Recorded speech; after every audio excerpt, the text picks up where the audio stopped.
Kisuyuna Agate, Irma Pineda. Kisuyuna Agate, Kisanda gusianduna Naanga nyo, bishose lu, tijayosho bishose gola lu, girani ma bisia akaji kali, nissaru una tigessa mastalle jibi bani, tinayaga mana bana binittila de bandaga. Kisuyuna Agate, tina anga ti misura kani ibiruna bishose bendabwa, benda ni gudo di ushi, benda ni bicharu ati leshu ni gugitte geu ni gubili cibisu, cinyabisu ni rindani lucice, schippi lungana, ne kisuyu gatte.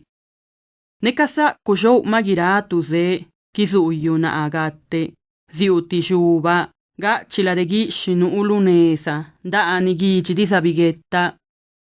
Nella ago sindani gendanabani, nella agakka getta skendanu, nella ago sibani stigianu, ne kisuyu na agatte.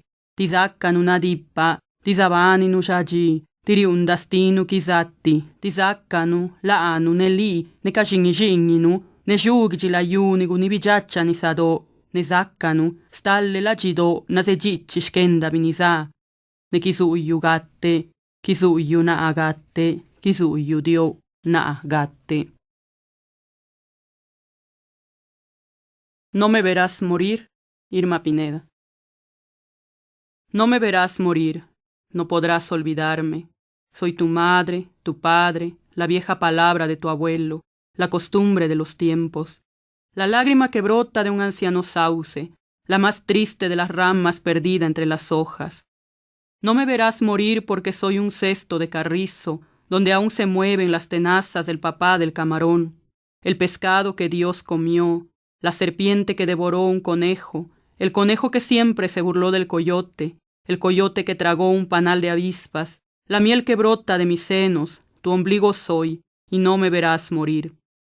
Aunque creas que todos se han marchado, no me verás morir. Habrá una semilla escondida entre los matorrales del camino, que a esta tierra ha de volver, y sembrará el futuro, y será alimento de nuestras almas, y renacerá nuestra palabra. Y no me verás morir, porque seremos fuertes, porque seremos siempre vivos, porque nuestro canto será eterno, porque seremos nosotros y tú y los hijos de nuestros hijos y el temblor de la tierra que sacudirá el mar, y seremos muchos corazones aferrados a la esencia de los Vinizá. Y no me verás morir, no me verás morir, no me verás morir.